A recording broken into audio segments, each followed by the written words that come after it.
Hi అండి, అందరికీ నమస్కారం. నేను మీ జబర్దస్త్ రేజింగ్ రాజునండి. బాగున్నారా అందరూనే? ఏమండే, నమో వెంకటేశ. మరి ఫ్యామిలీతో మా అబ్బాయి ఇంటికి రామచంద్రపురం, నేను పుట్టిన ఊరు రామచంద్రపురం వచ్చి అక్కడి నుంచి నేను, నా కుటుంబం, మా అబ్బాయి, మా కోళ్ళు, నా పెద్ద మనవరాలు, నా కూతురు, నా చిన్న మనవరాలు, మా భార్య, అలాగే మా అబ్బాయి అత్తగారు, మామగారు, ఇలా మొత్తం అందరూనండి మరి తిరుపతి బయలుదేరామండి. ఆ మహానుభావుణ్ణి దర్శించుకోవడం కోసం మరి రామచంద్రపురం నుంచి కాకినాడ ట్రైన్ ఎక్కడానికి బయలుదేరామండి. మొత్తం ఎంటైర్ ఫ్యామిలీ అంతా. అగో మా ఆవిడండి, మా కోళ్ళండి, ఏమంటే ఇదిగో నా మనవరాలండి, నాతో రీల్స్ చేస్తుంది కదా, ఇవి నా కూతురండి.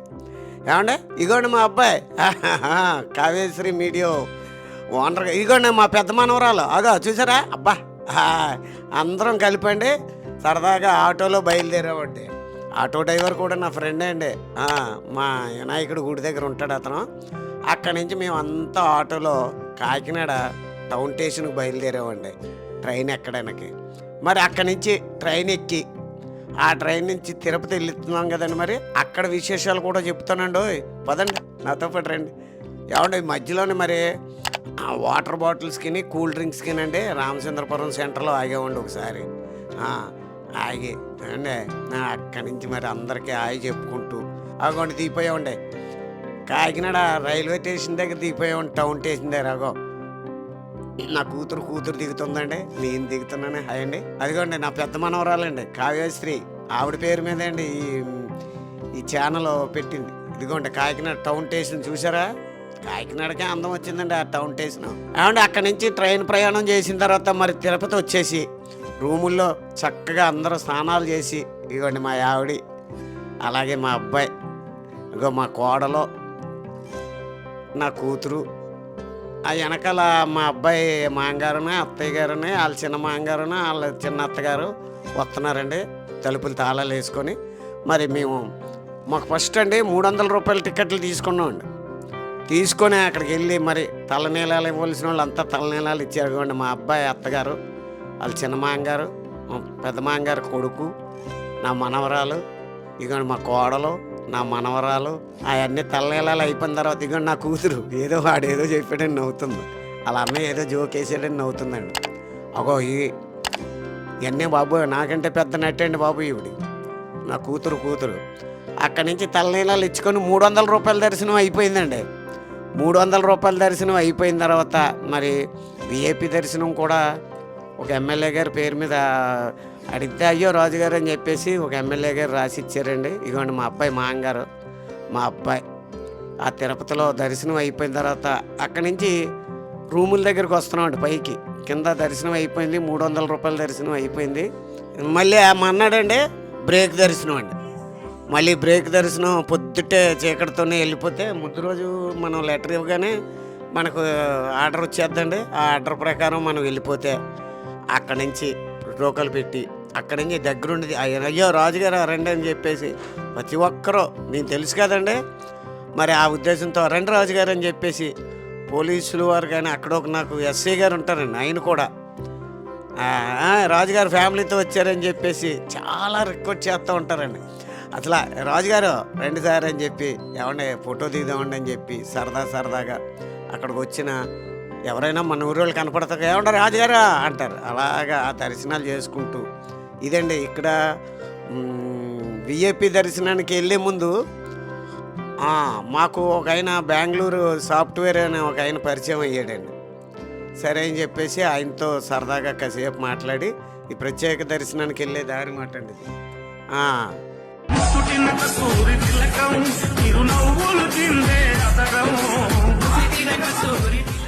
అక్కడ వదులుతారండి. ఇంకా డైరెక్ట్ దర్శనం క్యూ లైన్లోకి వెళ్ళిపోవచ్చు మాట అండి. ఇక్కడి నుంచి ఈ పక్కన చిన్న గేట్ ఉంటుంది. ఆయన ఎస్ఐ గారు అన్నారు ఉండండి రాజుగారు మీకు గేట్ తిరుగుతాం అన్నారు. అక్కడి నుంచి ఇంక వెళ్ళిపోయామండి. దర్శనం అయిపోయిన తర్వాత మళ్ళీ బయటకు వచ్చాం కదండి.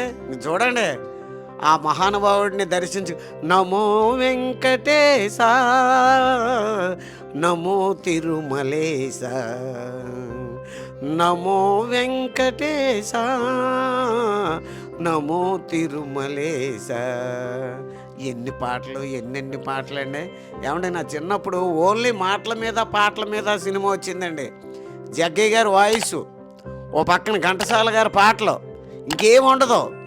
ఆ తిరుపతి బయలుదేరడం, ఆ బస్సు, అక్కడ దర్శనం, పాట, జగ్గయ్య గారి వాయిస్, ఆ బేస్ వాయిస్, అదిగో మహానుభావుడు, ఆ తిరుమల వెంకటేశ్వర స్వామి దర్శనం అవుతుందని చెప్పి ఆ జగ్గయ్య గారి వాయిస్ ఓన్లీ పాటలతో ఆ సినిమా ఆ రోజుల్లో 100 రోజులు ఆడిందండి. మా రామచంద్రపురం రాజగోపాల్ థియేటర్లో వేసారండి. వెంకటేశ్వర వైభవం ఏదో అండి, యాక్టర్లు ఉండరండి, ఓన్లీ పాటలు, జగ్గయ్య గారి వాయిస్. అలాగే విగ్రహం పెట్టి బయట డిబ్బీ పెట్టి రోజు హారతలో ఓ జనం అండి, ఎక్కడ ఖాళీ ఉండేది కాదు. ఏ ఆర్టిస్టు లేకుండా, ఏ హీరో లేకుండా, ఓన్లీ వెంకటేశ్వర స్వామి పాటల మీద, జగ్గయ్య గారి వాయిస్ మీద ఆడిన ఏకైక సినిమా వెంకటేశ్వర స్వామి వైభవం అండి. నా చిన్నప్పుడు మా రాజగోపాల్ థియేటర్లో ఆడింది. ఆ మహానుభావుని దర్శించుకోవాలంటే మరి వేసవకాలం వచ్చింది కదండి, మరి స్కూల్ పిల్లలు, వాళ్ళ తల్లిదండ్రులు, అబ్బో చాలా రష్గా ఉంటుందండి బాబు. ఓ పక్క పైన ఎండ, ఓ పక్క ఏమో ఈ క్యూ లైన్లో నుంచోవడం, ఓ పక్క దాహం, ఓ పక్క ఏమో అసలు నిజంగా ఎన్ని పడ్డా సరే ఆ మహానుభావుని దర్శించుకోగానే అసలు ఆ ఆనందమే వేరండి. ఆ వెంకటేశ్వర స్వామిని దర్శించుకోవడం అంటే మామూలు మాటలు కాదండి. అసలు వెంగమాంబ అన్నప్రసాదాలని చాలా బాగుంటుందండి అక్కడ. మరి అక్కడి నుంచి ఆ ప్రసాదాలు తీసుకున్న తర్వాత ఆ గుళ్ళోంచి బయటకు వస్తాం కదండి, లెఫ్ట్ సైడ్కి వెళ్తే మనకి లడ్డూలు ఇచ్చేస్తారండి. మనం వెళ్ళిన రసీదు మీద ఇస్తారు ఫ్రీగానే. మళ్ళీ మనం ఏమైనా కొనుక్కోవాలంటే మళ్ళీ కొనుక్కోవచ్చు. ఆ ప్రసాదాలు పట్టుకొని సరదాగా అక్కడికి వచ్చి ఆ మెట్ల మీద ఏమండే ఇక్కడ బయటకు వచ్చిన తర్వాత ఈ గుడి, ఈ గోపురానికి ఎదురుకుండానే హారతి వెలిగిస్తారు. హారతి వెలిగించి ఆ మహానుభావుడికి చూపిస్తూ ఉంటారు. మరి ఆ హారతి తీసుకోవడం కానీ, అక్కడ జనం కానీ, అంటే మేము విఐపి దర్శనం కాబట్టి మేము పొద్దున్న దర్శనం అయిపోగానే మేము వచ్చేసామండి. కానీ కొన్ని లక్షల మంది లోపల ఉన్నారండి. అంచేత ఈ బయట ఇలా ఖాళీగా ఉంది. కానీ లేకపోతే ఆ లోపల ఎంత జనం ఉన్నారో తెలిసినండి. మేము తెల్లారిగట్ల విఐపి దర్శనం చేసుకొని బయటకు వచ్చేసిన వల్ల ఇక్కడ జనసంచారం కనిపించలేదు. కానీ అంత జనం అండి. ఇగో మళ్ళీ బయటకు వచ్చి ఆ మహానుభావుని, తండ్రి ఏడుకొండలవాడ వెంకటేశ్వర, ఆపదముక్కుల వాడ, అనాథరక్షక తండ్రి, చల్లగా చూడయ్యా నా కుటుంబాన్ని, మరి నన్ను అభిమానించే అభిమానుల్ని, నా చుట్టాలని, పట్టాలని అందరినీ కూడా చల్లగా చూడు తండ్రి. తండ్రి నీ దైవాలు అందరూ కూడా బాగుండాలి తండ్రి అని చెప్పి దండం పెట్టుకొని అక్కడి నుంచి ఆ మహానుభావుని అలా నడుచుకుంటూ మా అబ్బాయిని, నాన్న స్లో మోషన్లో ఒక వీడియో తీనన్నా బాగుంటుందని చెప్పి మా అబ్బాయిని అడిగితే అక్కడి నుంచి అలాగ దండం పెట్టుకొని ఆ మహానుభావుడి గోపురం దగ్గరికి నడుచుకుంటా వెళ్ళి అక్కడ కూర్చున్నారండి. మా ఫ్యామిలీ అంతా అక్కడ కూర్చొని ఆ తెచ్చుకున్న ప్రసాదాలు ఏంటి మామూలుగా కదండి, ఆ దర్శనం చేసుకొని ఆ ప్రసాదాలండి. ఒకసారి ఏమో దద్దోజనం, ఒకసారి పులిహార, ఒకసారి చిన్న చిన్న లడ్డూలండి. ఎంత రుచిగా ఉంటాయండి ఆ చిన్న చిన్న లడ్డూలు. అసలు అది ఏంటో తెలియదు కానీ పొద్దునుంచి ఏం తినం కదండి, ఆ తినం దాని మీద ఆ మహానుభావుడు ప్రసాదం అలా మన చేతిలో పడగానే మహానందం. ఆ ఆనందంతో అలాగ నోట్లో వేసుకోగానే భగవంతుడా ఏడుకొండలవాడ అని చెప్పేసి ఆ మహానుభావుడిని దర్శించుకుంటే సంవత్సరానికి ఒక్కసారైనా సరే తండ్రి నీ దయతో నీ దగ్గరికి రప్పించుకో తండ్రి, సంవత్సరానికి ఒక్కసారి తండ్రి నీ దర్శన భాగ్యం కలగజేయ తండ్రి.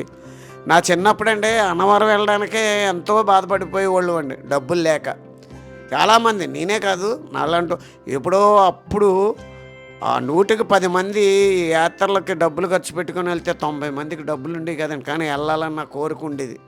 కానీ మరి ఏ భగవంతుడు నన్ను చల్లగా చూశాడో మరి ఈ రోజుల్లో ప్రతి ఒక్కరూ కూడానండి తిరుపతి అన్నా సరే, అన్నవరం అయినా సరే, అరుణాచలం అయినా సరే, ఏ గుళ్ళకైనా సరే ముందు అక్కడికి వెళ్ళి ఆ భగవంతుని దర్శించుకొని మరి ప్రతి ఒక్కరూ వెళ్తున్నారండి. మేము అన్నవరం వెళ్ళడానికి ఎన్నో ఇబ్బందులు పడిపోయి, తిరుపతి ఎవరైనా వెళ్ళొస్తే ఏమంటే తిరుపతి వెళ్ళొచ్చారా అయ్యో బాబు అని చెప్పి వాళ్ళు చిన్న చిన్న పొట్లాలండి, కాశీతాడు, ఇంత అటుకులు, ఇంత తిరుపతి ప్రసాదం, అందులో ఇంత పటికి బెల్లం ముక్కలు అవి వేసి పొట్లం కట్టి ఇచ్చిపోరండి. అయ్యో బాబోయ్ తిరుపతి ప్రసాదం అని మహానందంగా తినేవాళ్ళు అండి. ఆ కానించి ఆ రాత్రి కోల సంబరం ఎల్లలో పెద్ద ఫేమస్ అండి మా ఊరి పక్కనే. ఎల్ల కోల సంబరం అంటే పెద్ద ఇది మాట అండి. అందులో మళ్ళీ హాస్యం, మళ్ళీ అర్ధరాత్రి దుర్గమ్మ వేషంతో దుర్గమ్మ రావడం. ఎందుకంటే తిరుపతి వెళ్ళినోళ్ళు ప్రతి ఒక్కరూ కూడా వెంకటేశ్వర స్వామి అక్క గుడి దగ్గరికి రావాలి, దుర్గమ్మ గుడి దగ్గరికి, అది వరం. అమ్మా నా గుడి దగ్గరికి వచ్చిన వాళ్ళు వెళ్ళా, నీ గుడి దగ్గర నిన్ను దర్శించుకొని వెళ్తారమ్మా అని చెప్పి వెంకటేశ్వర స్వామి వరం ఇచ్చారు దుర్గమ్మ తల్లికి. అందుచేత తిరుపతి వెళ్ళిన వాళ్ళు ఎవరైనా సరే అండి, తిరుపతి దర్శించుకొని దుర్గమ్మ దగ్గరికి వచ్చి ఇంటికి వచ్చి దీపారాధన చేసుకొని ఆ వెంకటేశ్వర స్వామికి నైవేద్యం సమర్పించిన తర్వాత ఆ మన్నాడు ఆదివారం వచ్చినా బుధవారం వచ్చినా కొంచెం గ్యాప్ ఇచ్చి దుర్గమ్మకు మళ్ళీ కోణు కోసి నైవేద్యం పెట్టుకుంటారండి. అలా నా చిన్నతనంలో మరి మేము కోల సంబరాల దగ్గర తెల్లవార్లు కూర్చుండేవాళ్ళు అండి, అలా చూసుకుండేవాళ్ళు మాట అండి. అలా అంత కోల సంబరాలు కానీ కానీ నిజంగా ఆ భగవంతుడండి నాకు ఈ వయసులో నాకు ఈ జబర్దస్త్ ద్వారా ఈ అవకాశం ఇచ్చి ఇంతమంది అభిమానులు ఇచ్చి ఆ అభిమానుల ద్వారా మరి ఈ రోజు నేను ప్రతి సంవత్సరం తిరుపతి వెళ్ళి ఆ మహానుభావుని దర్శించుకోవడం, మొన్న అరుణాచలం వెళ్ళడం, మొన్న దుర్గమ్మ గుడికి వెళ్ళడం, అలాగే భీమవరం మా ఊళ్ళ అమ్మ దగ్గరికి వెళ్ళడం, ఇలాగండి ప్రతి గుడి దగ్గరికి మా ఏమండే ఇప్పుడు దాకా తిరిగారు కష్టపడ్డారు కుటుంబం గురించి. ఈసారైనా సరదాగా మనం యాత్రలకు వెళ్దామండి అని చెప్పి మా ఆవిడ పిల్లలు సరే అవుతానని చెప్పేసి యాత్రలకు వెళ్ళడం. ఇంకా కాశీ ఒకటి మిగిలిపోయిందండి, ఆ కాశీ కూడా వెళ్ళి మరి ఉంటానండి. ఆ మహానుభావుడు దర్శించుకున్నాను. ఆ వెంకటేశ్వర స్వామి తిరుమల తిరుపతి ఆ వెంకటేశ్వర స్వామి ఆశీస్సులు మీ అందరికీ కూడా ఉండాలని, మనందరికీ ఉండాలని, ఒక్కరికైనా మనందరికీ కూడా వెంకటేశ్వర స్వామి ఆశీస్సులు ఉండాలని మనస్ఫూర్తిగా కోరుకుంటూ మరి మరో వీడియోతో మీ ముందుకు వస్తాను. మర్చిపోకండి కావ్యశ్రీ మీడియా మరి యూట్యూబ్ ఛానల్ ఉంది. నన్ను ఎలాగ ఆదరించారో, నన్ను ఎలాగ లైక్ చేశారో మరి అలాగే మా కావ్యశ్రీ మీడియాను కూడా లైక్ చేసి సపోర్ట్ చేసి మరి ఎంకరేజ్ చేసి నన్ను ముందుకు నడిపిస్తారని కోరుకుంటూ మీ జబర్దస్త్ రేజింగ్ రాజ్.